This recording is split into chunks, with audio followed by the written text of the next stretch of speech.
20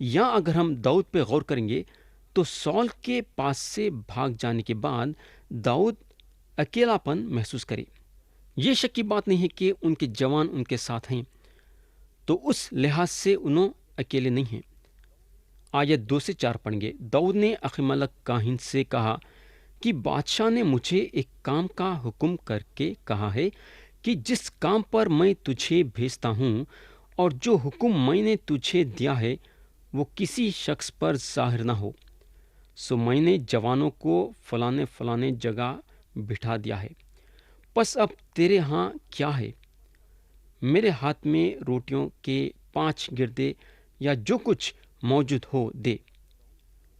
کاہن نے داؤد کو جواب دیا، میرے ہاں عام روٹیاں تو نہیں، پر مقدس روٹیاں ہیں، بشرطے کہ وہ جوان عورتوں سے الگ رہے ہوں۔ تو کلام کے یہ حصے میں جو خیال ہم ظاہر کر سکتے بولے تو وہ یہ ہے کہ یہ جو روٹیاں تھے عام روٹیاں نہیں تھے، بلکہ خاص روٹیاں جو میز پہ رکھے جاتے تھے۔ یہ روٹیاں مقدس روٹیاں تھے اور یہ روٹیاں صرف کاہن کھا سکتے تھے، وہ ایک خاص وقت پہ وہ بھی۔ تو میرے بھائی، یہ معمولی روٹیاں نہیں تھے بلکہ مقدس روٹیاں تھے۔ آیت 5 اور 6 پڑھیں گے۔ داؤد نے کاہن کو جواب دیا، سچ تو یہ ہے کہ 3 دن سے عورتیں ہم سے الگ رہی ہیں، اور اگرچہ یہ معمولی سفر ہے تو بھی جب میں چلا تھا تب ان جوانوں کے برتن پاک تھے، تو آج تو ضرور ہی وہ برتن پاک ہوں گے۔ تب کاہن نے مقدس روٹی اس کو دی، کیونکہ اور روٹی وہاں نہیں تھی، فقط نظر کی روٹی تھی جو خداوند کے آگے سے اٹھائی گئی تھی، تاکہ اس کے عوض اس دن جب وہ اٹھائے جائیں گرم روٹی رکھی جائے۔ میرے بھائی، حالانکہ اسرائیلیوں کے پاس خدا کا دیا ہوا مذہب تھا اور یہ روٹی صرف کاہنوں کے لیے مقرر کی گئی تھی کہ یہ روٹی صرف کاہنہ کھانا، مگر داؤد اور ان کے ساتھ چند لوگ تھے جو بھوکے تھے اور ان کو کھانے کی ضرورت تھی۔ داؤد اور ان کے ساتھیوں کو روٹی دینے کی وجہ سے کاہن جو ہے موسیٰ کے شریعت کو توڑ رہے تھے، مگر روح کے شریعت کو نہیں توڑ رہے تھے۔ آپ لوگوں کو یاد ہوگا کہ فرسی جو ہیں شریعت کو توڑنے کے بارے میں الزام لگا رہے تھے، جو کہ ایسی کوئی بات نہیں تھی۔ مسیح جو ہیں ان لوگوں کے سامنے یہ واقعہ رکھ کے ان کا مقابلہ کرے۔ مرقس باب 2 اور اس کی آیت 23 سے 28 بتاتی ہے، اور ایسا ہوا کہ وہ سبت کے دن کھیتوں میں ہو کر جا رہا تھا، اور اس کے شاگرد راہ میں چلتے ہوئے بالیں توڑنے لگے، اور فرشتیوں نے اس سے کہا، دیکھ یہ سبت کے دن وہ کام کیوں کرتے ہیں جو روا نہیں؟ اس نے ان سے کہا، کیا تم نے کبھی نہیں پڑھا کہ داؤد نے کیا کیا جب اس کو اور اس کے ساتھیوں کو ضرورت ہوئی اور وہ بھوکے ہوئے؟